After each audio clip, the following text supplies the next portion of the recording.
Hello everyone, study tour with RSR channel में आपका स्वागत है। आज की क्लास में हम घटनासार करंट अफेयर्स की पार्ट 8 पढ़ेंगे। पार्ट 8 में मुख्य रूप से हमें क्या पढ़ना है? हम पढ़ेंगे योजनाओं को, परियोजनाओं को, आयोग को, समिति को, सम्मेलन को, साथ में महोत्सव को, साइंस टेक से रिलेटेड कुछ महत्वपूर्ण टॉपिक को डिस्कस करेंगे। इसके साथ पिछले वर्ष में जो भी महत्वपूर्ण किताबें रहीं, पुस्तकें रहीं, उनके लेखक रहे, इस बारे में भी डिस्कशन करेंगे। यानी आज का जो सेशन है वो मिसलेनियस टाइप का होने वाला है। तो चलिए सेशन शुरू करते हैं। पहला टॉपिक क्या है?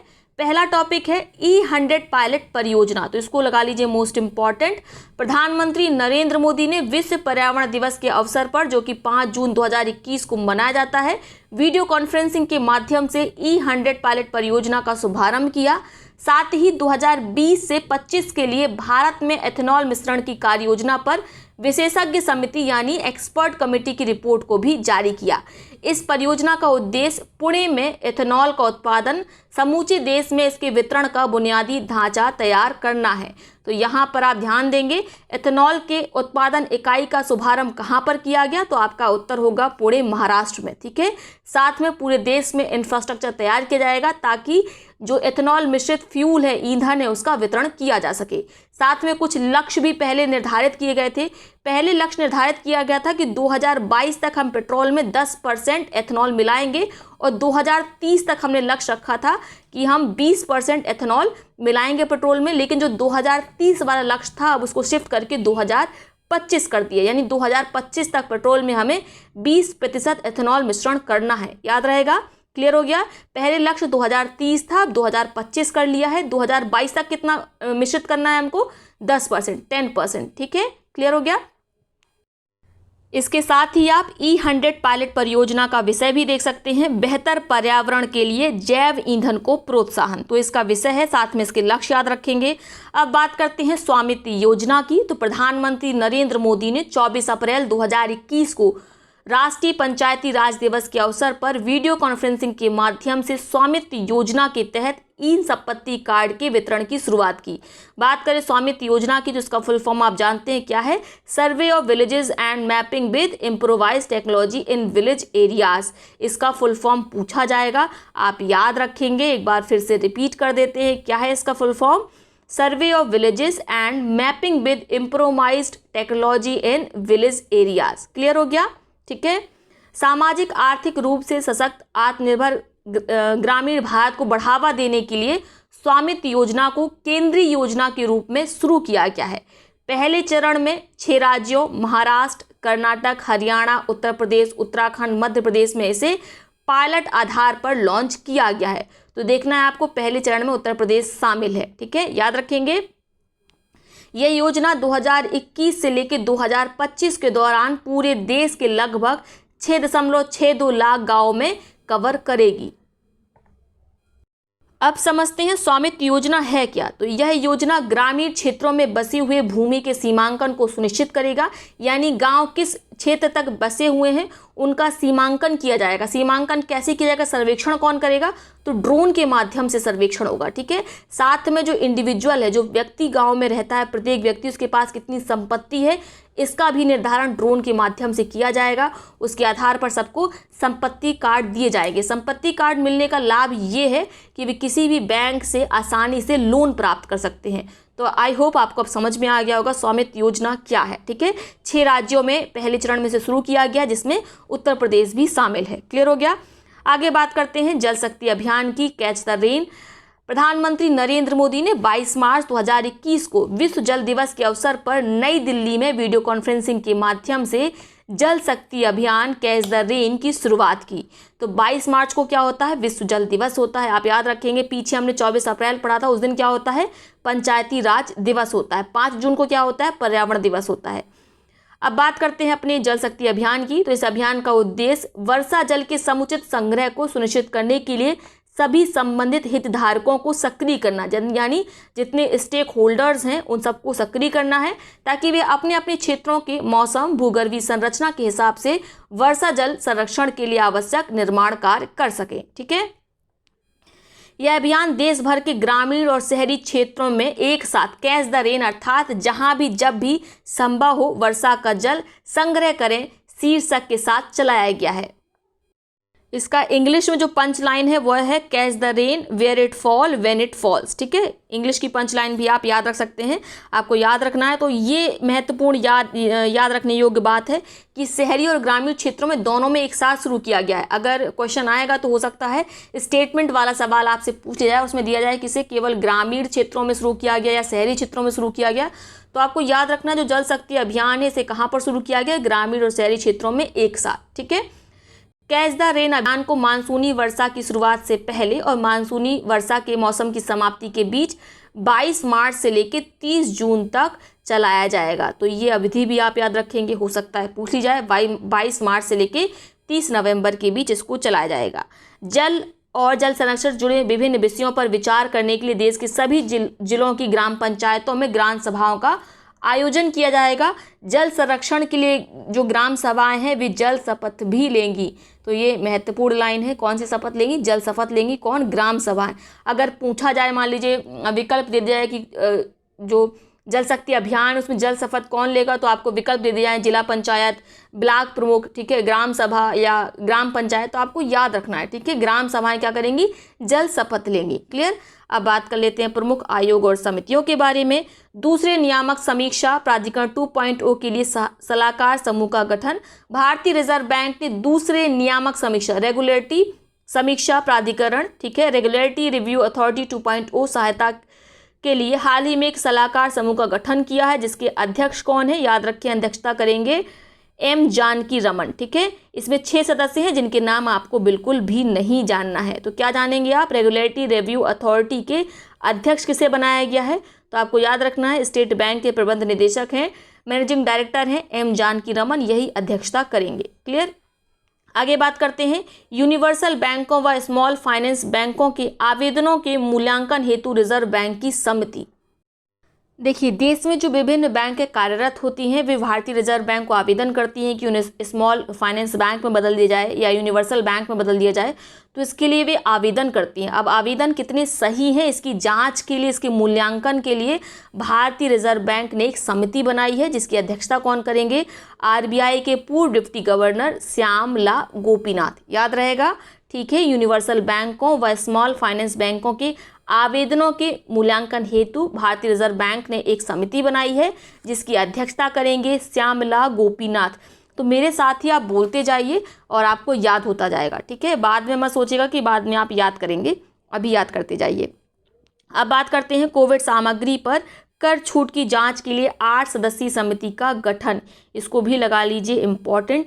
समिति में कितने सदस्य हैं, 8 सदस्य हैं, ठीक है। इसमें कौन कौन शामिल है ये जानना बिल्कुल ज़रूरी नहीं है। विभिन्न राज्यों के इसमें मुख्यमंत्री शामिल हैं, कहीं कहीं के वित्त मंत्री शामिल हैं, जैसे कि हमारे उत्तर प्रदेश के इसमें वित्त मंत्री शामिल हैं मुख्य रूप से, ठीक है। सदस्य कितने हैं, तो सदस्य आपको याद रखना 8 सदस्य शामिल हैं। उत्तर प्रदेश के वित्त मंत्री शामिल हैं सुरेश कुमार खन्ना, ये एज अ मेंबर सदस्य के रूप में शामिल हैं।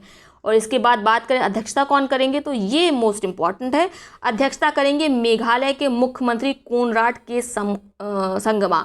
इसको लगा लीजिए मोस्ट इंपॉर्टेंट, ठीक है। यानी कोविड सामग्री पर जो कर छूट है, टैक्स की छूट है, टैक्स रिबेट जो मिलनी है, उसकी जांच के लिए 8 मेंबर की कमेटी का गठन किया गया है, जिसमें से विभिन्न राज्यों के मुख्यमंत्री और वित्त मंत्री शामिल हैं। उत्तर प्रदेश से वित्त मंत्री शामिल हैं, उनका नाम आप जानते हैं क्या है, सुरेश कुमार खन्ना है।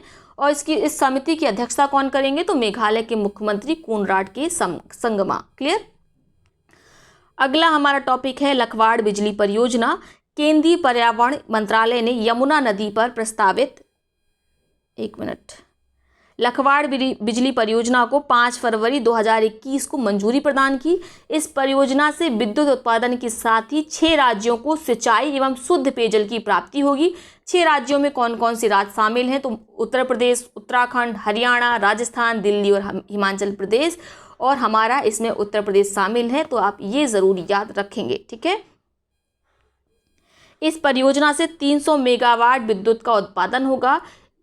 इसके निर्माण का कार्य उत्तराखंड जल विद्युत निगम द्वारा किया जाएगा। ठीक है, परियोजना के तहत उत्तराखंड के देहरादून के लोहारी गांव के समीप यमुना नदी पर 204 मीटर ऊंचा कंक्रीट बांध निर्मित होगा। तो आपको ये याद रखना है कि इसकी क्षमता कितनी है, 300 मेगावाट है। उत्तर प्रदेश भी इससे लाभान्वित होगा। इसके साथ उत्तर प्रदेश के पड़ोसी राज्य कौन कौन से हैं, उत्तराखंड, हरियाणा, राजस्थान, दिल्ली, हिमाचल प्रदेश आदि भी लाभान्वित होंगे। क्लियर। इसको निर्मित कौन कर रहा है, तो निर्मित कर रहा है उत्तराखंड जल विद्युत निगम। अब बात करते हैं प्रमुख सम्मेलन, प्रदर्शनी, महोत्सव और मेलों की। तो G7 शिखर सम्मेलन की बात करें तो इसका आयोजन कब से कब तक किया गया, इसका आयोजन किया गया 11 से 13 जून के बीच। कौन से नंबर का था ये, तो याद रखेंगे 47वें नंबर का G7 शिखर सम्मेलन था। इसका आयोजन कहाँ पर किया गया, ब्रिटेन के कार्नवाल में। याद रखेंगे, बस इतना ही इसमें इम्पॉर्टेंट है। कौन कौन से देश शामिल होते हैं, तो याद रखेंगे Canada, France, Germany, Italy, Japan, America, Britain यूरोपीय संघ सदस्य के रूप में शामिल थे। ठीक है, और इसका जो शिखर सम्मेलन की थीम थी वह क्या था, वह था build back better. Build back better ही क्यों थीम रखी गई, कोविड-19 पैंडेमिक के कारण सभी देशों की जो अर्थव्यवस्था थी वो किसी न किसी प्रकार से प्रभावित हुई। तो क्या ऐसा हम मेज़र अपनाएं कि जो हमारी अर्थव्यवस्था जो पीछे खिसक गई है, जो खराब हो गई है, वह फिर से बिल्ड हो जाए, उसे हम दोबारा बिल्ड कर सकें। ठीक है, इसके साथ इसमें अन्य देशों ने भी हिस्सा लिया था, भारत, दक्षिण कोरिया, साउथ कोरिया, ऑस्ट्रेलिया में। ठीक है, इन्हें एज अ अतिथि के रूप में बुलाया गया था। तो इन्हें G7 था, 4 और देशों को बुला लिया गया तो G11 हो गया, और इसको कहा गया डेमोक्रेसी 11। ये सब याद रखेंगे, ये सब इंपॉर्टेंट पॉइंट्स हैं। ठीक है, भारत, दक्षिण कोरिया, दक्षिण अफ्रीका, ऑस्ट्रेलिया। ठीक है, इन्हें अतिथि देश के रूप में बुलाया गया था, और ये बड़ी बात है। ठीक है, आप जानते हैं G7 शिखर सम्मेलन में जो औद्योगिक रूप से विकसित देश हैं वही शामिल हैं। ठीक है, जो इकोनॉमिकली स्ट्रॉन्ग है या कहें जो विश्व के सबसे शक्तिशाली 7 देश हैं उनका यह संगठन है। उसमें भारत, दक्षिण कोरिया, दक्षिण अफ्रीका, ऑस्ट्रेलिया को बुलाया जाना एक सम्मान की बात है। आगे बात करते हैं वैसाख वैश्विक समारोह की। तो 26 मई 2021 को बुद्ध पूर्णिमा के अवसर पर वर्चुअल वैसाख वैश्विक समारोह 2021 आयोजित किया गया। यह कार्यक्रम संस्कृति मंत्रालय, भारत सरकार द्वारा अंतर्राष्ट्रीय बौद्ध परिसंघ के सहयोग से आयोजित किया गया है। तो इसको लगा लीजिए इम्पॉर्टेंट। ठीक है, भारत सरकार द्वारा इसका आयोजन किया गया है, संस्कृति मंत्रालय के द्वारा। इसमें सहयोग हमने लिया है अंतर्राष्ट्रीय बौद्ध परिसंघ का। किस दिन मनाया गया, 26 मई को, जब थी बुद्ध पूर्णिमा। तो ये सब जो प्रश्न होते हैं ये पूछे जाते हैं। ठीक है, समारोह को प्रधानमंत्री नरेंद्र मोदी ने संबोधित किया। इसमें विश्व के बौद्ध संघों के सर्वोच्च धर्म गुरुओं ने हिस्सा लिया था। अब बात करते हैं गोवा समुद्री संगोष्ठी 2021। अपने समुद्री पड़ोसियों के साथ मैत्रीपूर्ण संबंधों को बढ़ावा देने की दिशा में भारतीय सेना ने 11 से 12 मई 2021 को गोवा के नेवल फॉर कॉलेज के तत्वाधान में गोवा समुद्री संगोष्ठी यानी गोवा मैरीटाइम सिंपोजियम 2001 की मेजबानी की। तो बस नाम से इसका क्लियर हो जाएगा, इसका मेजबानी किसने की है, गोवा ने की है। ठीक है, आगे बात करते हैं। इसके साथ ये आप याद कर सकते हैं जो सिंपोजियम था गोवा मैरीटाइम सिंपोजियम, इसमें 13 देशों की नौसेना ने हिस्सा लिया। ठीक है, ऑनलाइन भागीदारी थी ये। अब बात करेंगे अगले टॉपिक की, वैश्विक स्वास्थ्य शिखर सम्मेलन 2021। इसको लगा लीजिए मोस्ट इंपॉर्टेंट।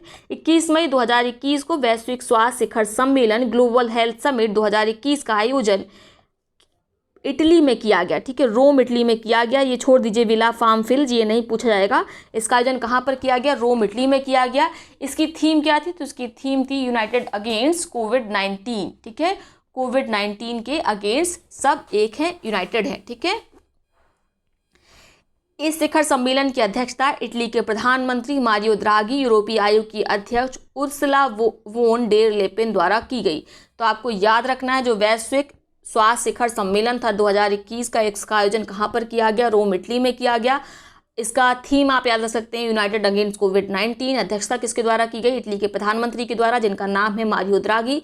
और यूरोपीय आयोग की अध्यक्ष कौन है, उर्सुला वोन डेर लेपेन। तो इन दोनों ने मिलकर इसकी अध्यक्षता की थी। ठीक है, अब बात करेंगे एशिया के भविष्य पर 26वां अंतर्राष्ट्रीय सम्मेलन 20-21 मई 2021 के मध्य एशिया भविष्य पर 26वां अंतर्राष्ट्रीय सम्मेलन वर्चुअल माध्यम से संपन्न हुआ। सम्मेलन की थीम इंपॉर्टेंट नहीं, इसको छोड़ दीजिए।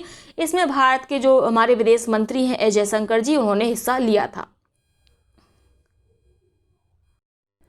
आप चाहें तो इसको काट सकते हैं, नहीं पूछी जाएगी, वर्चुअल माध्यम से की गई थी तो इसके पूछे जाने के चांसेस 0 हैं। आगे बात करते हैं 74वीं विश्व स्वास्थ्य महासभा की, ये इंपॉर्टेंट है, ठीक है। 24 मई से 1 जून 2021 के बीच 74वीं विश्व स्वास्थ्य महासभा वर्चुअली आयोजित की गई। इसकी अध्यक्षता किसने की है? हमारी केंद्रीय स्वास्थ्य मंत्री डॉक्टर हर्षवर्धन ने, ठीक है।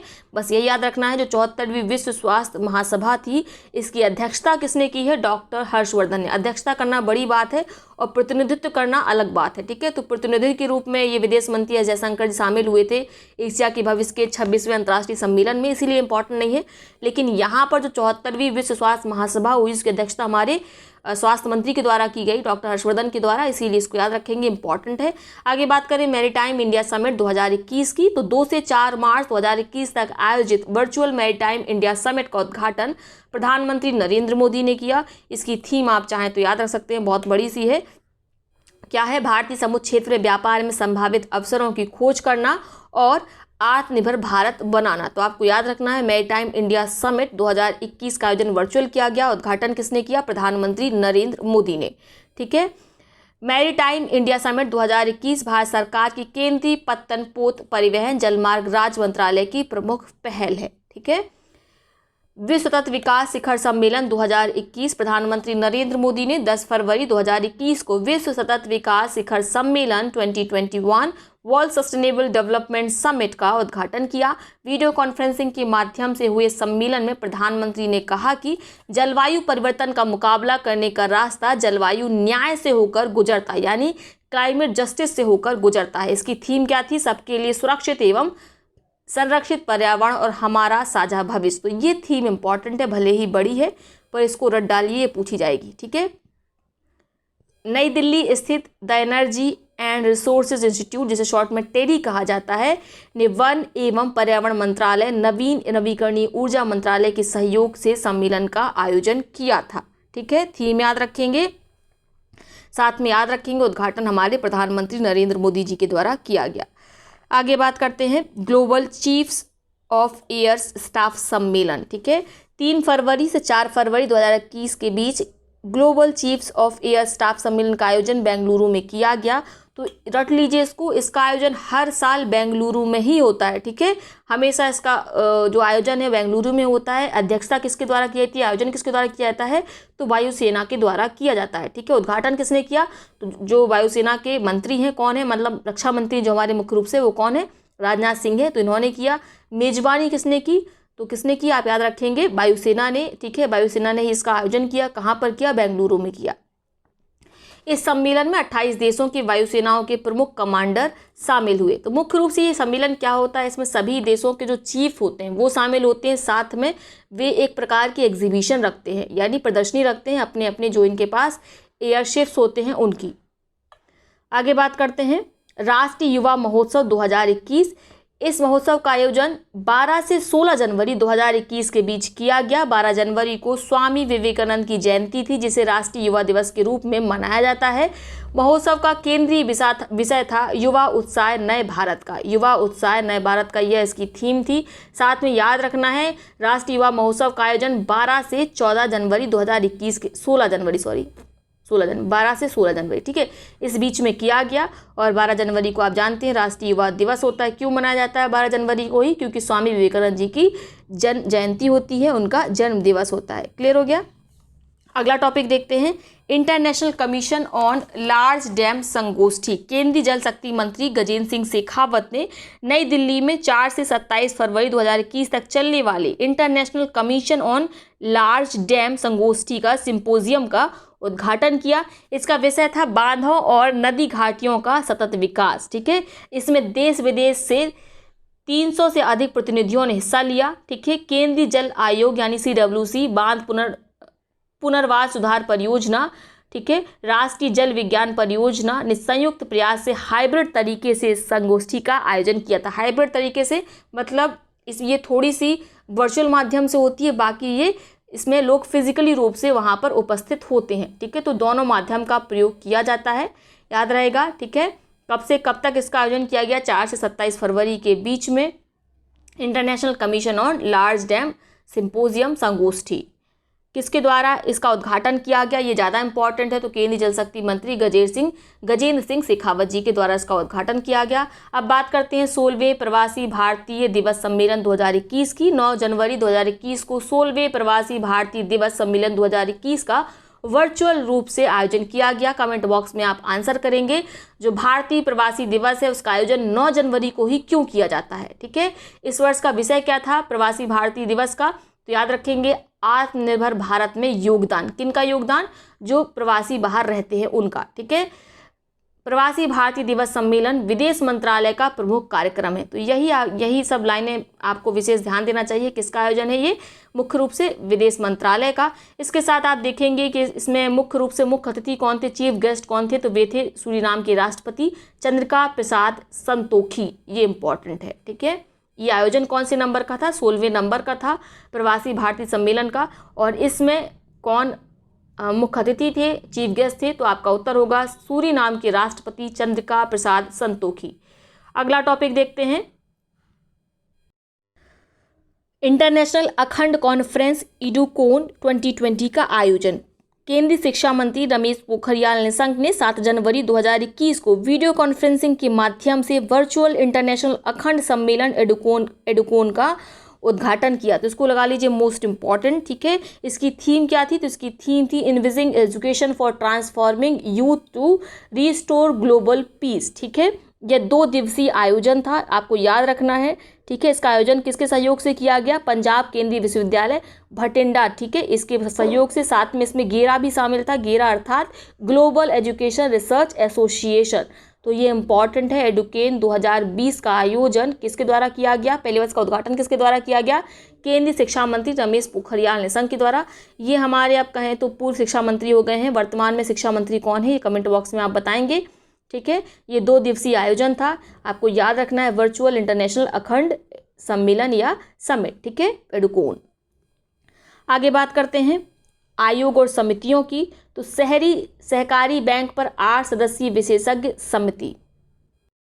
जो भारतीय रिजर्व बैंक ने उसने अर्बन कोऑपरेटिव बैंक, जिसे हिंदी में कहते हैं शहरी सहकारी बैंक, इसके लिए कार्य योजना का एक रोड मैप बनाने के लिए एक समिति का गठन किया है, जिसकी अध्यक्षता की जाएगी आरबीआई के पूर्व डिप्टी गवर्नर NS विश्वनाथन के द्वारा। तो बस आपको यही याद रखना है, इसमें 8 मेंबर हैं, ठीक है। अध्यक्षता कौन करेंगे, NS विश्वनाथन। उद्देश्य क्या है इसका, सहकारी बैंक, जो शहरी सहकारी बैंक है, अर्बन कोऑपरेटिव बैंक से, उनके लिए रोड मैप तैयार करना है, ठीक है। अध्यक्षता कौन करेंगे, याद रखेंगे NS विश्वनाथन। क्लियर हो गया, ठीक है। नेक्स्ट है आपका किशन रेड्डी समिति। जनवरी 2021 में केंद्रीय सरकार ने लद्दाख की भाषा, संस्कृति, भूमि के संरक्षण के लिए केंद्रीय गृह राज्य मंत्री जी किशन रेड्डी की अध्यक्षता में एक समिति का गठन किया है। तो बस इतना ही याद रखेंगे, इतना ही आपके लिए इम्पॉर्टेंट है, ठीक है। किसके लिए है, मुख्य रूप से लद्दाख की भाषा, संस्कृति, भूमि के संरक्षण के लिए इस समिति का गठन किया गया है, जिसकी अध्यक्षता की जाएगी केंद्रीय राज्य मंत्री किशन रेड्डी जी के द्वारा। नेक्स्ट है हमारा विज्ञान प्रौद्योगिकी साइंस टेक। सड़कों पर चालक रहित कारों को अनुमति देने वाला ब्रिटेन पहला देश। तो इतना ही आपको याद रखना है, हेडिंग में ही हमारा करंट अफेयर छुपा है। ब्रिटेन कम गति पर स्व ड्राइविंग वाहनों के उपयोग के लिए विनियमन की घोषणा करने वाला दुनिया का पहला देश बन गया है, ठीक है। नेक्स्ट हम लोग देखते हैं मेफ्लावर 400, इसको लगा लीजिए मोस्ट इंपॉर्टेंट, ये 100% पूछा जाएगा। मेफ्लावर 400 दुनिया का पहला मानव रहित पोत होने के साथ ही पहला आर्टिफिशियल इंटेलिजेंस शिप है, जिसे IBM के सहयोग से समुद्री अनुसंधान संगठन प्रोमारी के द्वारा तैयार किया गया है, ठीक है। एक टीम थी, ठीक है, जिसका नाम था समुद्री संगठन की टीम थी प्रोमारी। इसमें अन्य देशों के भी जो रिसर्चर थे वे शामिल थे, भारत के रिसर्चर भी जिसमें शामिल थे, साइंटिस्ट शामिल थे। इन्होंने तैयार किया है, ठीक है, दुनिया का पहला आर्टिफिशियल इंटेलिजेंस आधारित शिप, ठीक है।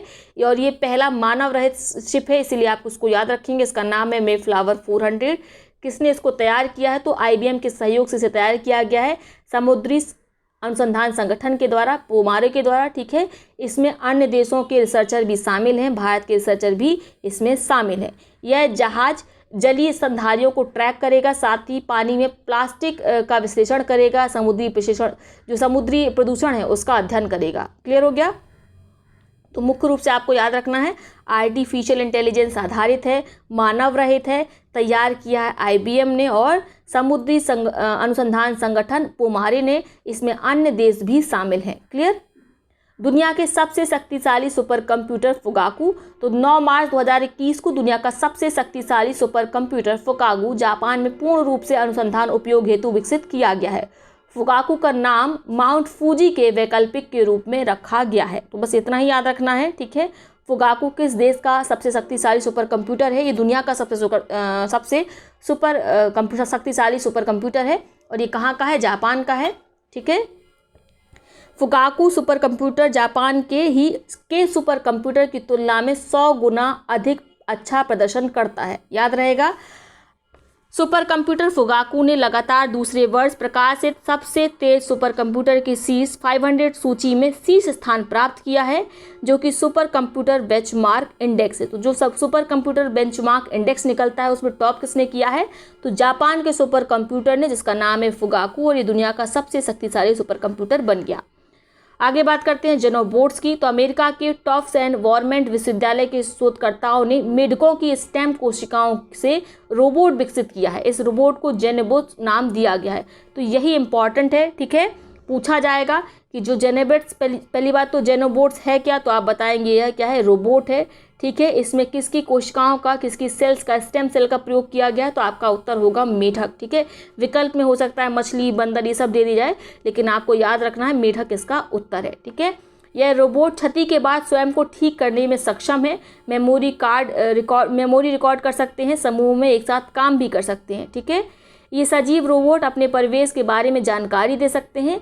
अपनी सतह पर उपस्थित सूक्ष्म बाल बराबर कणों जैसे सीलिया का उपयोग करके चल सकते हैं। तो ये आप याद रखेंगे, मुख्य रूप से जेनोबोट्स डेवलप किया गया है मेढकों की स्टेम सेल्स का प्रयोग करके। किसने इसको डेवलप किया? देश का नाम कहें तो अमेरिका है, ठीक है। साथ ही विश्वविद्यालय की बात करें तो ये कौन सा है? टफ्ट्स एंड वॉरमोंट विश्वविद्यालय। आगे बात करते हैं, नेक्स्ट टॉपिक है इसरो ने प्राण वायु स्वास्थ्य नामक वेंटिलेटर विकसित किए। भारतीय अंतरिक्ष अनुसंधान संगठन इसरो ने विक्रम साराभाई अंतरिक्ष केंद्र के 3 प्रकार के लागत प्रभावी कॉस्ट इफेक्टिव वेंटिलेटर और एक ऑक्सीजन कॉन्सेंट्रेटर का विकास किया है, ठीक है। वेंटिलेटर के नाम क्या है? तो वेंटिलेटर का नाम है प्राण वायु स्वास्थ्य, और जो कंसंट्रेटर है उसका नाम क्या है? तो ऑक्सीजन कंसंट्रेटर का नाम है श्वास। तो आप यही याद रखेंगे, पूछा जाएगा किसने इसको डेवलप किया है, तो आपका उत्तर होगा इसरो ने। क्लियर। नेक्स्ट बात करते हैं नैनो स्निफर की। ये है नैनो स्निफर। केंद्रीय शिक्षा मंत्री रमेश पोखरियाल निशंक ने 9 अप्रैल 2021 को विश्व का पहला माइक्रो सेंसर आधारित explosive trace detector nano sniffer का लोकार्पण किया है। यानी ये जो डिस्प्लोजिव होते हैं उनका पता लगा सकता है। देश में विकसित यह एक्सप्लोजिव ट्रेस डिटेक्टर उपकरण नैनो स्निफर 10 सेकेंड से भी कम समय में विस्फोटक का, ठीक है, पता लगा सकता है। इसके अलावा यह विभिन्न श्रेणियों में विस्फोटकों की पहचान कर उन्हें वर्गीकृत भी कर सकता है, उनको कैटेगराइज भी कर सकता है कि अधिक तीव्रता वाला विस्फोटक है या कम तीव्रता वाला विस्फोटक है, ठीक है। अनुसंधान विकास एवं निर्माण के संदर्भ में nano sniffer 100% made in India उत्पाद है। इसे IIT बॉम्बे की unique incubated startup nano sniff technology ने तैयार किया है। तो आप याद रखेंगे तैयार किसने किया है इसको? IIT बॉम्बे की जो यूनिक इंक्यूबेटेड स्टार्टअप है जिसका नाम है नैनो स्निफ टेक्नोलॉजी, इसने इसको डेवलप किया है, ठीक है। पूरी तरीके से 100% मेड इन इंडिया प्रोडक्ट है। क्लियर हो गया? नाम क्या है? Nano sniffer. ये क्या करेगा? जो एक्सप्लोजिव होता है उनका डिटेक्शन कर सकेगा और समय 10 सेकेंड से भी कम का इसको लगेगा। आगे बात करते हैं जैव ईंधन संचालित विश्व के पहले वाणिज्यिक बूस्टर स्टारडस्ट 1.0 का सफल परीक्षण।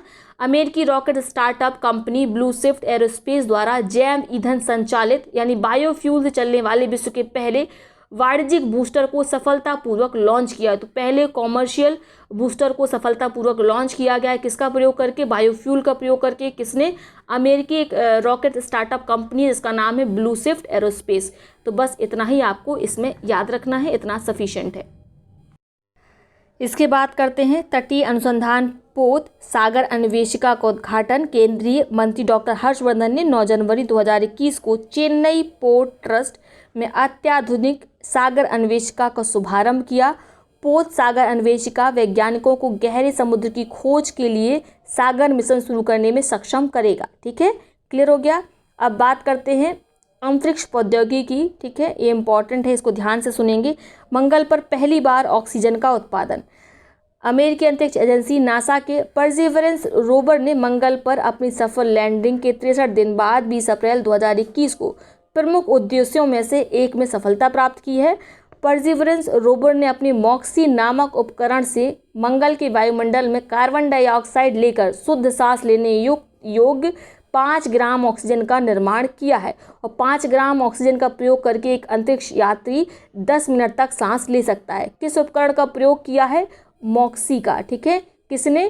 परसिवरेंस रोवर ने। याद रहेगा, इसमें अन्य कोई बात इंपॉर्टेंट नहीं है। आप चाहें तो ये देख सकते हैं, जो मॉक्सी नासा का Mars oxygen in situ resource utilisation experiment नामक उपकरण है। ये इसका फुल फॉर्म है मॉक्सी का, जिससे ऑक्सीजन बनाई गई है कार्बन डाइऑक्साइड का प्रयोग करके। फुल फॉर्म क्या है? Mars oxygen in situ resource utilisation experiment.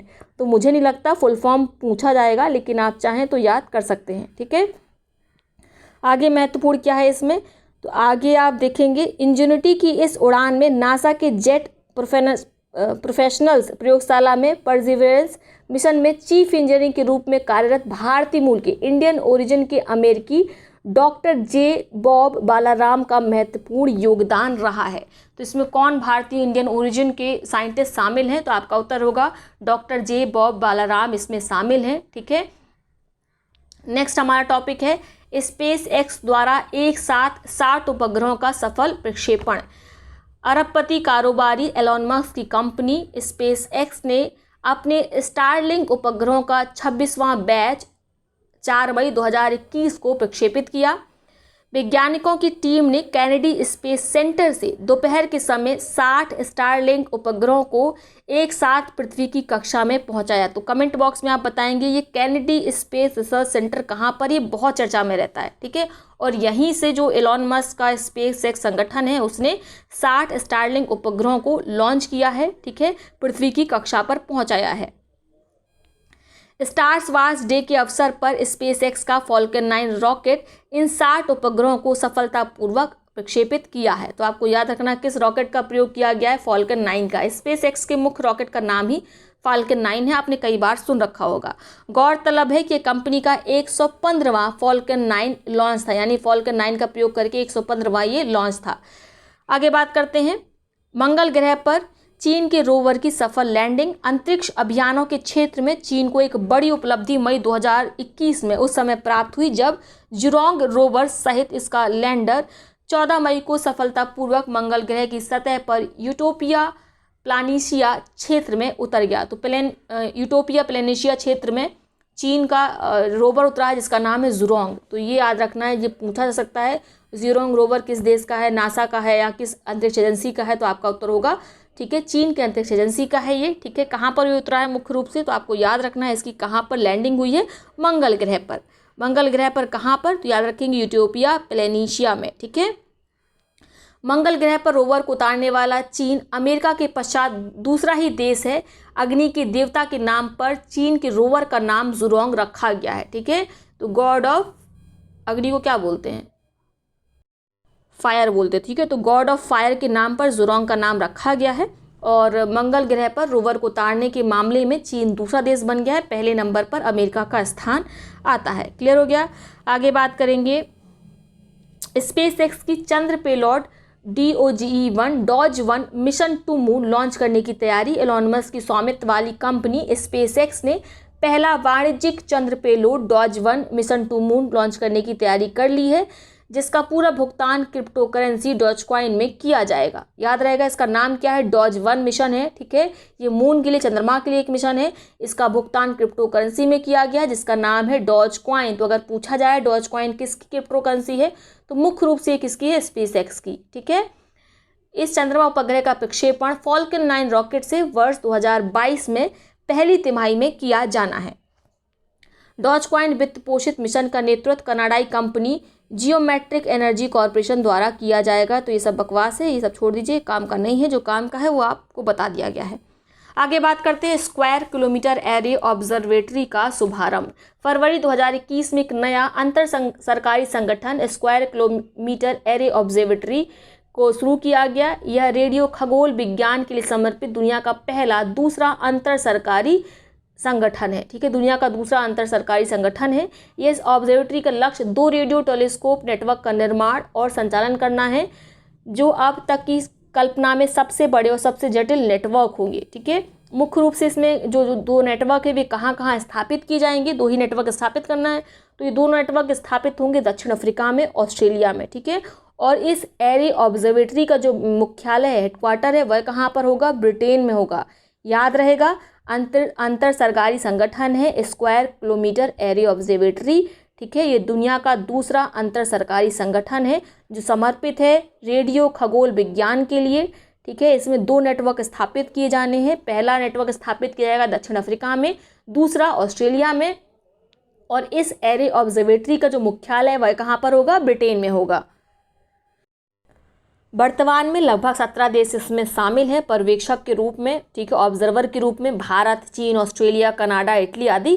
ठीक है, तो भारत आपको याद रखना, भारत इसमें शामिल है स्क्वायर किलोमीटर एरे ऑब्जर्वेटरी में। शॉर्ट में SKAO है, स्काओ। ठीक है, भारतीय राष्ट्रीय समन्वय पर स्काओ में हिस्सा ले रहा है, जिसका नेतृत्व Tata institute of fundamental research के national centre for radio astrophysics ने किया है। तो बस इतना ही आपको याद रखना है। नेक्स्ट हमारा टॉपिक है स्पेसएक्स ने लॉन्च किए रिकॉर्ड 143 उपग्रह।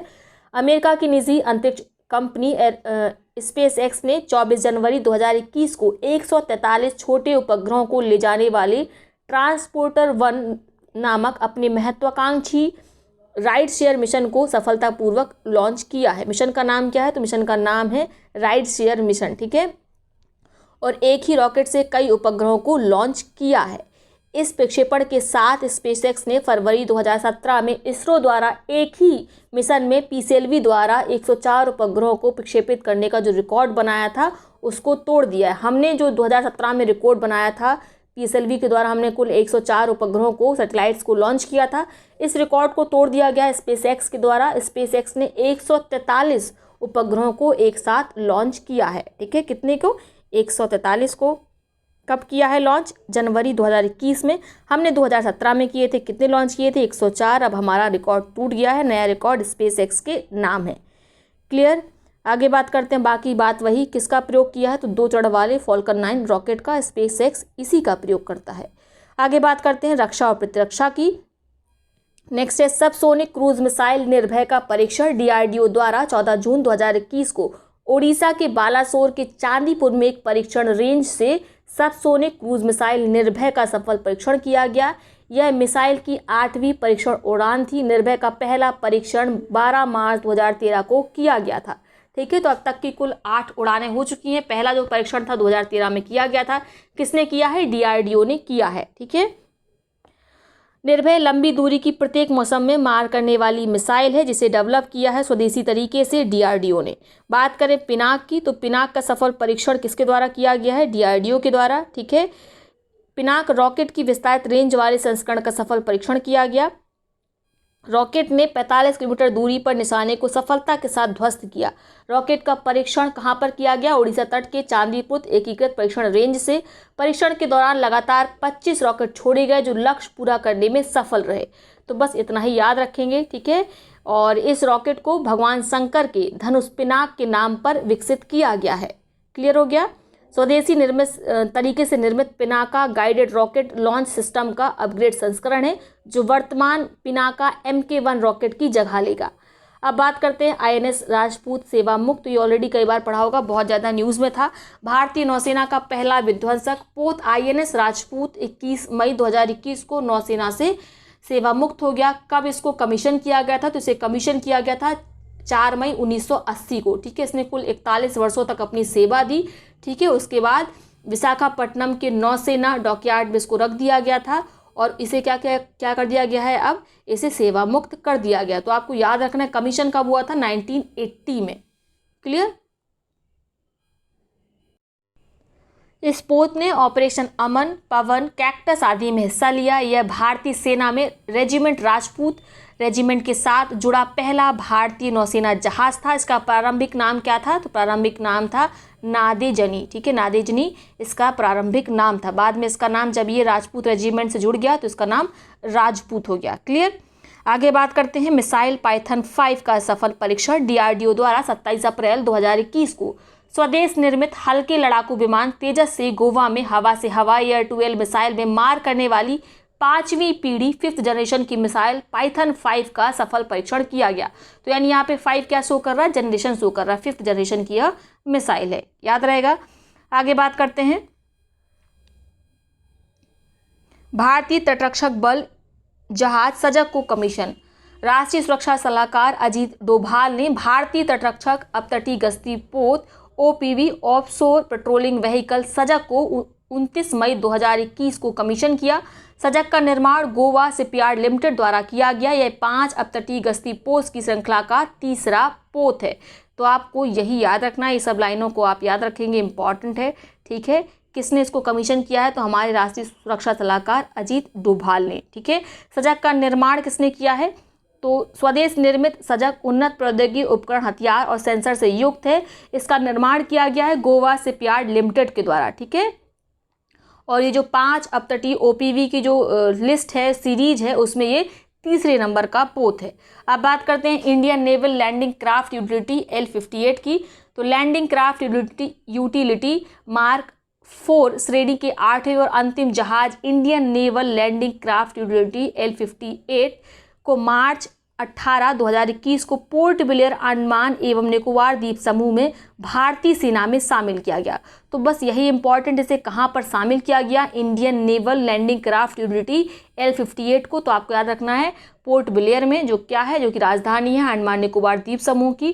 ठीक है, ये किस श्रेणी का है? तो ये है, याद रखेंगे, लैंडिंग क्राफ्ट यूटिलिटी मार्क 4 श्रेणी का है। ठीक है, ये 8वां और अंतिम जहाज है इस श्रेणी का।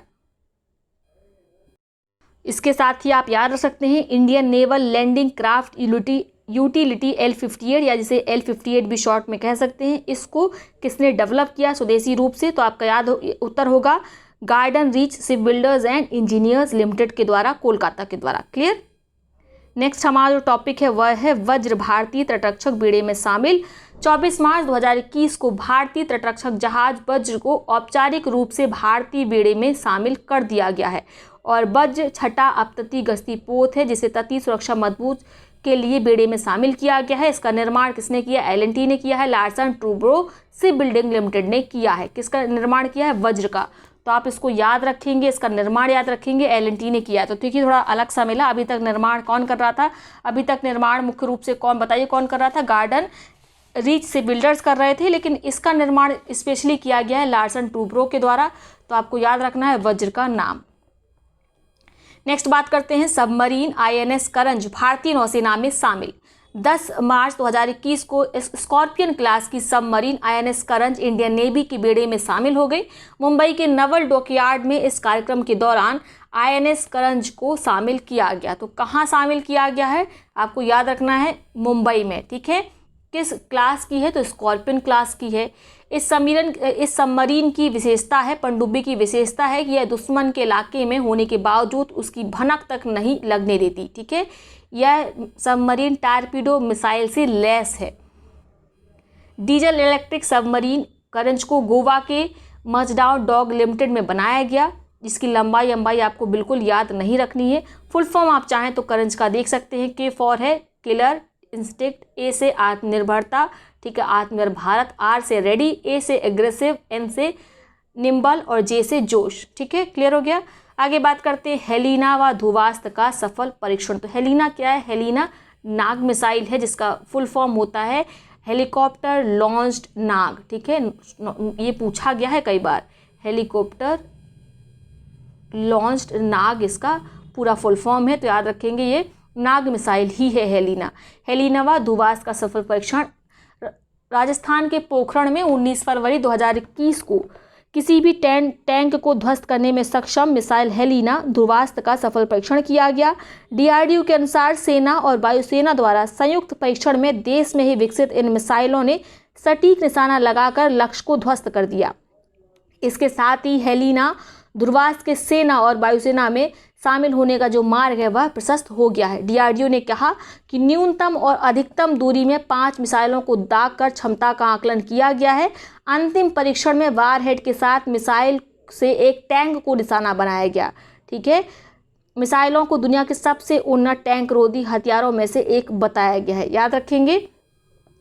साथ में हेलीकॉप्टर से दागे जाने वाली नाग पीढ़ी की जो मिसाइल है उसका नाम हलीना रखा गया। इसीलिए इसका नाम हेलिना रखा गया क्योंकि इसे हेलीकॉप्टर से लॉन्च किया जाता है। तो हेलीकॉप्टर लॉन्च मिसाइल है, ठीक है, नाग श्रेणी की है, नाग जनरेशन की है। साथ में ये किसी भी मौसम में अपने लक्ष्य को भेदने में सक्षम है। ठीक है, इसकी तकनीक का नाम क्या है? तो फायर एंड फॉरगेट है, दागो और भूल जाओ, फायर एंड फॉरगेट। क्लियर, यानी ये किसी भी प्रकार से अपने लक्ष्य को भेद कर ही रहती है। नेक्स्ट बात करते हैं VLSR SAM मिसाइल के 2 सिस्टम के बारे में। तो ये देखिए पीटी में तो नहीं पूछा जाएगा, खासकर यूपी PCS में तो कतई नहीं, तो इसको हटा दीजिए। इस तरह के क्वेश्चन ज़्यादातर UPSC में आते हैं। आगे बात करते हैं भारत की पहली स्वदेशी मशीन पिस्टल असमी, ये इंपॉर्टेंट है। DRDO और भारतीय सेना ने 15 जनवरी 2021 को संयुक्त रूप से भारत की पहली स्वदेशी 9mm मशीन पिस्टल को विकसित करने की घोषणा की है। नाम क्या है इसका? इसका नाम है असमी। ठीक है, पिस्टल का इसकी जो क्षमता है, जो फायर रेंज है वो कितनी 100 मीटर है। ठीक है, यह इजराइल की UGI श्रेणी की गन है। इजराइल की जो सीरीज़ है गन की, उसी सीरीज़ की है यह गन, लेकिन इसको डेवलप स्वदेशी तरीके से किया गया है। भारतीय सेना और DRDO ने मिलकर किया है, जिसकी क्षमता 100 मीटर है। नाम असमी है। आगे बात करते हैं भारत इजराइल द्वारा संयुक्त रूप से MRSAM रक्षा प्रणाली का परीक्षण। तो इतना ही आप याद रखेंगे, सफिशिएंट है। ठीक है, भारत और इजराइल ने संयुक्त रूप से 5 फरवरी को एक medium range surface to air missile, इसी को शॉर्ट में MRSAM बोलते हैं, medium range surface to air missile रक्षा प्रणाली का भारत में सफलतापूर्वक परीक्षण किया। तो पूछा जाए अगर कि medium range surface to air missile का परीक्षण भारत ने किस देश के साथ मिलकर किया, तो आपका उत्तर होगा इजराइल के साथ मिलकर। क्लियर,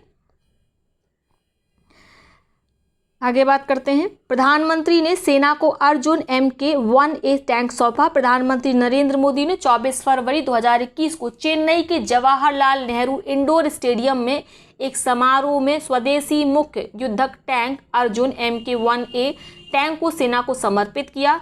थल सेना अध्यक्ष जनरल मनोज मुकुंद नरवणे ने DRDO की इकाई चेन्नई स्थित लड़ाकू वाहन अनुसंधान एवं विकास संगठन द्वारा डिजाइन और विकसित टैंक का मॉडल प्राप्त किया। तो बस इतना ही याद रखेंगे आप। ठीक है, इसको किसने समर्पित किया है? तो विकल्प में आपको दिया जा सकता है, ठीक है, अजीत डोभाल, या रक्षा मंत्री का नाम राजनाथ सिंह, या प्रधानमंत्री का नाम। तो आपका उत्तर होगा प्रधानमंत्री नरेंद्र मोदी ने इसको समर्पित किया है। ठीक है, किसको? भारतीय सेना को। नाम क्या है? Arjun MK-1A tank. क्लियर, ये पूरी तरीके से स्वदेशी तरीके से डेवलप किया गया है। आगे बात करें smart anti air field weapon Shaw के बारे में। इसका शॉर्ट फॉर्म शॉ है, फुल फॉर्म इसका है smart anti air field weapon Shaw. ठीक है, इसको किसने डेवलप किया है? इसको डेवलप किया गया है DRDO के द्वारा, और DRDO ने इसका हाल ही में सफल परीक्षण किया। कहाँ पर? ओडिशा तट से। क्लियर हो गया, बस इतना ही इसमें सफिशिएंट है, इतना याद रखेंगे। आगे देखते हैं, आगे सभी इंपॉर्टेंट किताबें हैं। तो ये बहुत इंपॉर्टेंट है और किताबें पूछी जाती है, और इसमें काफ़ी अच्छी किताबों के नाम दे भी रखे हैं।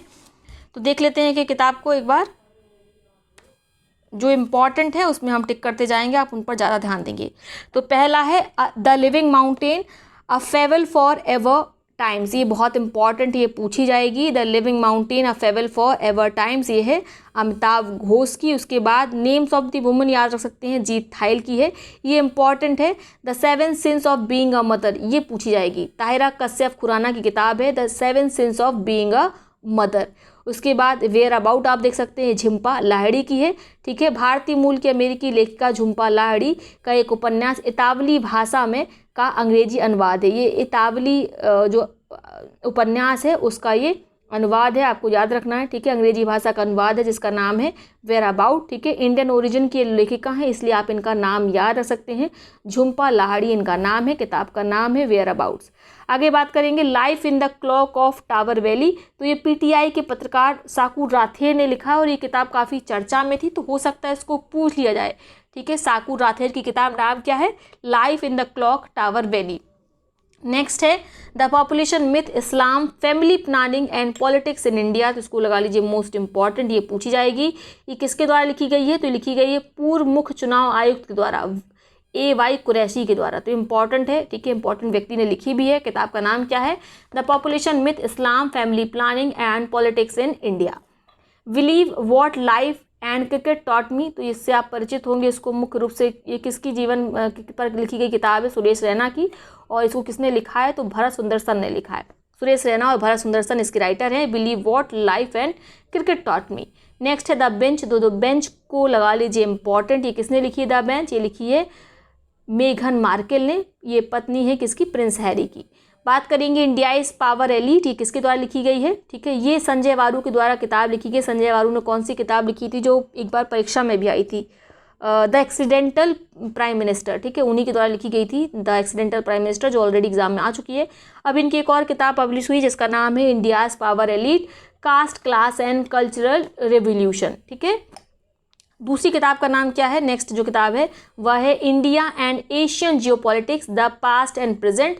ये हमारे पूर्व राष्ट्रीय सुरक्षा सलाहकार विदेश मंत्री ने सचिव ने लिखी है, सॉरी, जिनका नाम है शिवशंकर मेनन। तो ये भी याद रख सकते हैं, इंपॉर्टेंट है। India and Asian geopolitics the past and present, इसको लिखा गया है हमारे राष्ट्रीय सुरक्षा सलाहकार के द्वारा, जिनका नाम था शिवशंकर मेनन। नेक्स्ट है India's power elite caste class and cultural revolution, जिसको ऑलरेडी हम पढ़ चुके हैं, ऊपर बात की थी हमने इस बारे में। संजय वारू ने इसको लिखा है। नेहरू तिब्बतन एंड चीन, ये अवतार सिंह भसीन ने लिखी। ये किताब भी बहुत चर्चा में थी, तो उसको भी आपको याद रखना है। फिर बात करते हैं fiercely female the Dutee Chand story, ये भी इंपॉर्टेंट, इसको लिखा गया है पत्रकार सुदीप मिश्रा के द्वारा, ठीक है। Fiercely female the Dutee Chand story, ठीक है, दुती चांद है, वैसे चंद लिखा हुआ है। नेक्स्ट है एलिफेंट इन द बॉम्ब, ये कल्कि कोचलिन की किताब है, ठीक है, मदरहुड पर इन्होंने लिखी है। नेक्स्ट है all time favourites for children, Ruskin Bond की किताब है। रस्किन बॉन्ड की किताबें पूछी जाती हैं परीक्षा में, तो इनका भी आप नाम याद रख सकते हैं, all time favourites for children. Savarkar the contested legacy, ये भी पूछी जा सकती है, विक्रम सपंथ ने इसको लिखा है। नेक्स्ट है आपकी जो इंपॉर्टेंट किताब है उसको देख लेते हैं, stargazing the players in my life, ये लिखी है क्रिकेट कोच रवि शास्त्री ने और अयाज मेमम ने। तो ये ज़्यादा इंपॉर्टेंट है, ठीक है, भले ही आप वो जो किताब थी सुरेश रैना जी की believe what life and cricket taught me, तो उसको भी आप याद रख सकते हैं। इसके साथ इस पे ज़्यादा इंपॉर्टेंस देंगे। Stargazing the players in my life, ये किसने लिखी है? क्रिकेट कोच ने लिखी, रवि शास्त्री ने, और साथ में अयाज मेमन भी इसमें शामिल है। लैंग्वेज टू ट्रुथ एसेज 2003 से लेकर 2020, इसमें कुछ एसेज का संकलन किया गया सलमान रुश्दी के द्वारा, तो आप याद रखेंगे लैंग्वेज टू ट्रुथ एसेज 2003 से लेके 2020 तक। Stories I must tell the emotional life of an actor, ये कबीर वेदी ने लिखी है। The stories I must tell the emotional life of an actor, Kabir Bedi के द्वारा लिखी गई किताब है। It's a wonderful life roads to happiness, Ruskin Bond ने लिखी। तो ये ज़्यादा इंपॉर्टेंट है, आपको याद भी होगी, पिछली बार जो परीक्षा थी उस समय भी ये किताब चर्चा में थी। It's a wonderful life roads to happiness किसकी किताब है? रस्किन बॉन्ड की। रस्किन बॉन्ड की अभी हमने एक और किताब लिखी जिसका पढ़ी है, इसका नाम है all time favourites for children, ये भी एक किताब है रस्किन बॉन्ड की, ठीक है। नेक्स्ट है how avoid the climate disaster, ये किताब बिल गेट्स की है, इसको भी आप मोस्ट इंपॉर्टेंट लगा लीजिए, ये काफ़ी चर्चा में रही किताब, ठीक है। साथ में बिल गेट्स आप जानते हैं दुनिया की चर्चित हस्ती हैं। How avoids a climate disaster, avoid है ये, ठीक है। Next my life is full work family and our future, Indira Nooyi की किताब है ये। होम इन द वर्ल्ड अमर सेन की किताब है, ये पूछी जा सकती है अमर सेन की किताब, होम इन द वर्ल्ड, बहुत दिन के बाद उन्होंने किसी किताब को लॉन्च किया है। नोबेल पुरस्कार विजेता अमर सेन ने अपना संस्मरण होम इन द वर्ल्ड शीर्षक से लिखा है। पुस्तक में सेन ने उल्लेख किया है कि कैसे रविन्द्रनाथ टैगोर ने उन्हें अमर्त कहा था। तो संस्मरण क्या होता है? अपनी जीवन की जो स्टोरी होती है, जो कहानियाँ होती है, उन्हें क्रमबद्ध तरीके से लिखना, क्रोनोलॉजिकल ऑर्डर से लिखना ही संस्मरण कहलाता है। तो संस्मरण किसने लिखा है? ये होम इन द वर्ल्ड अमर सेन ने, ठीक है, याद रखेंगे। तो ये इंपॉर्टेंट आप टिक कर लीजिए। आगे बात करते हैं, एक किताब लिखी गई है सच कहूँ, ये नीना गुप्ता के द्वारा लिखी गई है। नीना गुप्ता को आप जानते होंगे, बॉलीवुड अभिनेत्री हैं, जितनी भी वेब सीरीज़ आ रही हैं उसमें इनको एक अहम रोल दिया जा रहा है नीना गुप्ता जी को। तो इनकी किताब का नाम है सच कहूँ। फिर है ब्यूटीफुल थिंग्स, ये किताब लिखी गई है हंटर बिडेन के द्वारा, ठीक है। ये यूएस प्रेसिडेंट जो बाइडेन के बेटे हैं, हंटर बाइडेन, ठीक है। बिडेन लिखा है, बाइडेन आप पढ़ सकते हैं इसको। ब्यूटीफुल थिंग्स, तो हो सकता है इसको भी पूछ लिया जाए। नेक्स्ट है the little book of encouragement, recollection of a life. तो ये इंपॉर्टेंट है किताब, दलाई लामा की है, पुरानी किताब है, 1-1.5 साल से ये आपने पढ़ी होगी। जब आपने पिछली बार की घटनासार पढ़ी होगी तो उसमें भी इसको दिया हुआ था।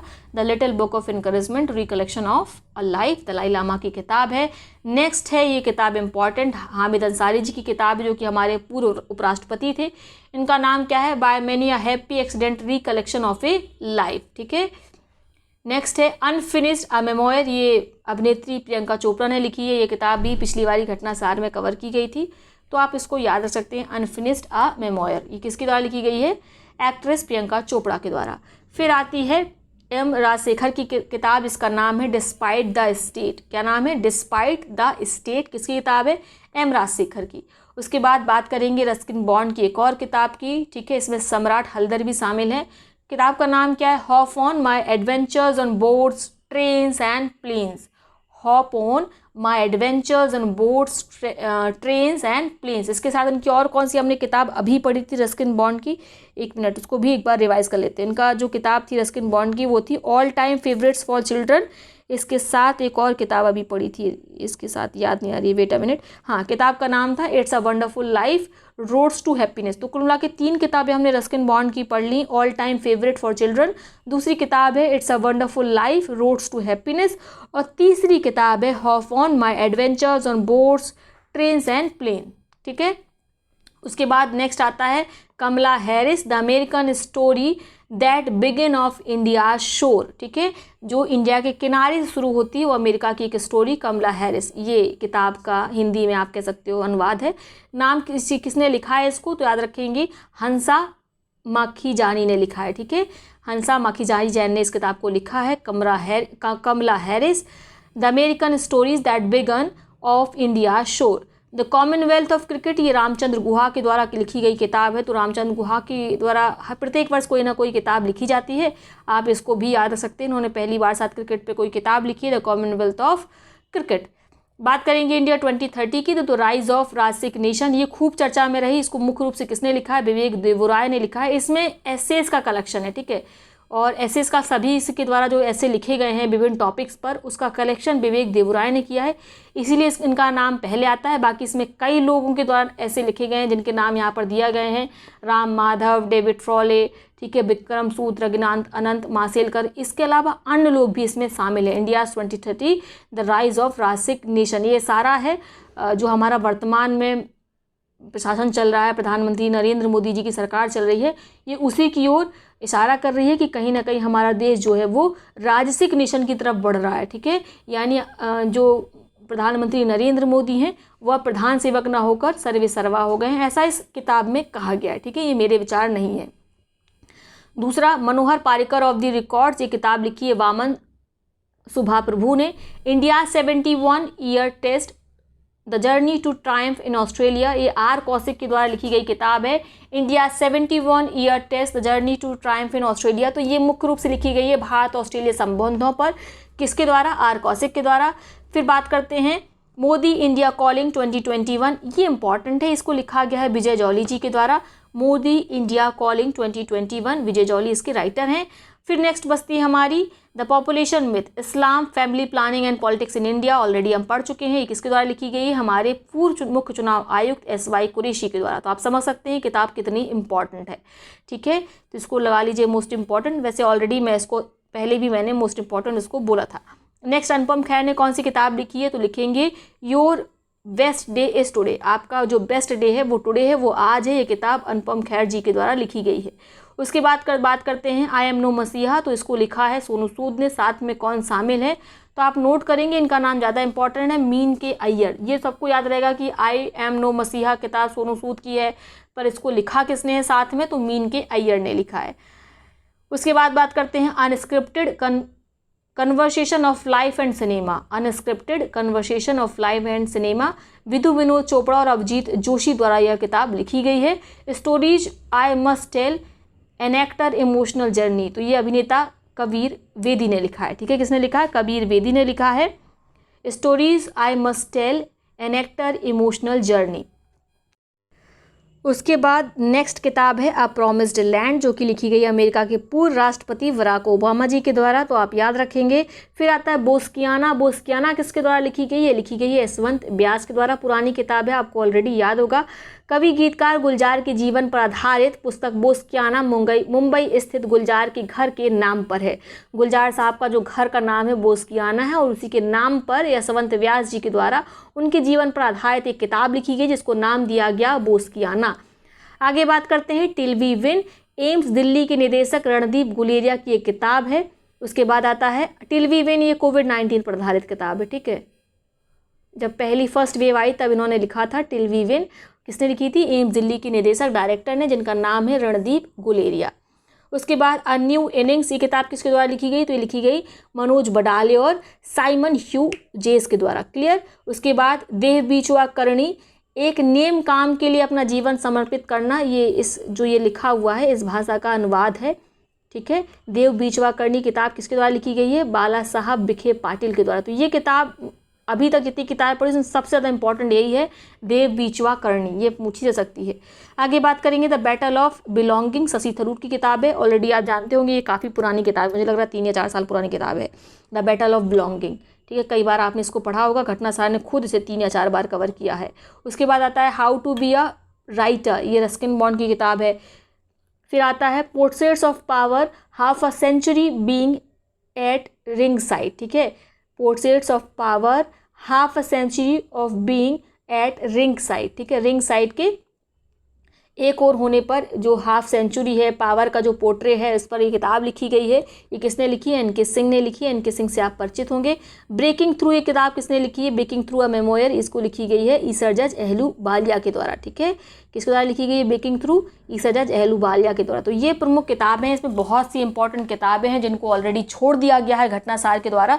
तो इस वर्ष जो बाद में का जो संकलन है, अगर हम बात करें जहाँ पे मिसलेनियस करंट अफेयर दिया रहता है, उसमें बहुत से टॉपिक को इन्होंने छोड़ा है, चाहे वो पर्सनैलिटी हो, चाहे प्रमुख किताबें हो, चाहे प्रमुख सम्मेलन हो, चाहे प्रमुख महोत्सव हो, उन सब के द्वारा अच्छे से इस किताब में इस बार संकलित नहीं किया गया है। बहुत हड़बड़ी में ऐसा लगा जैसे किताब को इन्होंने इस बार प्रेजेंट किया है, या बहुत फेमस हो गई है किताब तो ओवर कॉन्फिडेंस आ गया है, जो भी है।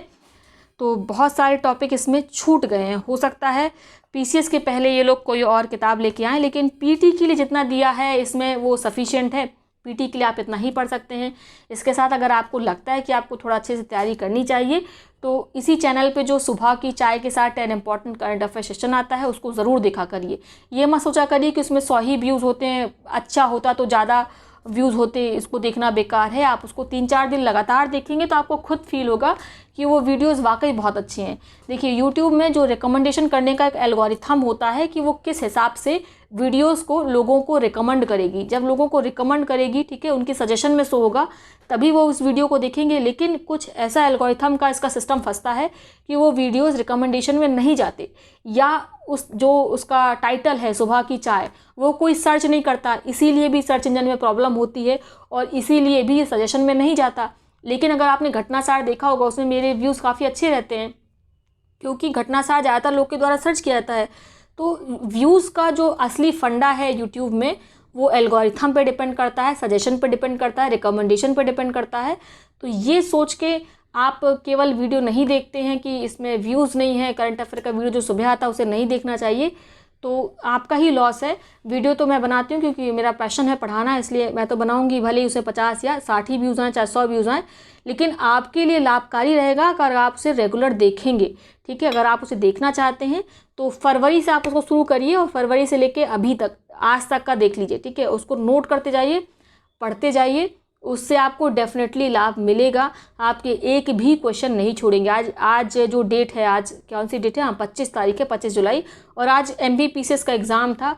और मैं एक स्टूडेंट, हमारा जो स्टूडेंट था, ठीक है, जो मेरे पेड बैच से जुड़ा हुआ है करंट अफेयर के, तो उस पेड बैच के स्टूडेंट ने बताया कि काफ़ी अच्छा उसको रिस्पांस मिला। वहाँ पे करंट अफेयर्स उसको सारे आ रहे थे क्योंकि वो ऑलरेडी उस ग्रुप से जुड़ा हुआ था, और उस ग्रुप में मुख्य रूप से उन्हीं क्वेश्चंस को कराया जाता है जिनका हम वीडियो बनाते हैं, ठीक है। तो आप समझ सकते हैं कितना लाभकारी है। और ये खाली बताने या कहने की बातें नहीं है, जब आप उसे खुद देखेंगे तो आपको खुद रियलाइज़ होगा कि हाँ, इन क्वेश्चन का जो क्वालिटी है वो बेटर देन अदर है। ठीक है, तो आप खुद देखिएगा, खुद जज करिएगा। वही पहले इस्तेमाल करें फिर विश्वास करें वाली बात, आप उसे खुद पहले देखिए, उसके बाद जज करिए कि सही है कि नहीं। ठीक है, व्यूज़ पे मत जाइए, व्यूज़ के आधार पर क्वालिटी को जज मत करिए। क्लियर? तो ठीक है, नेक्स्ट वीडियो में कल मिलेंगे, तब तक के लिए बहुत बहुत धन्यवाद।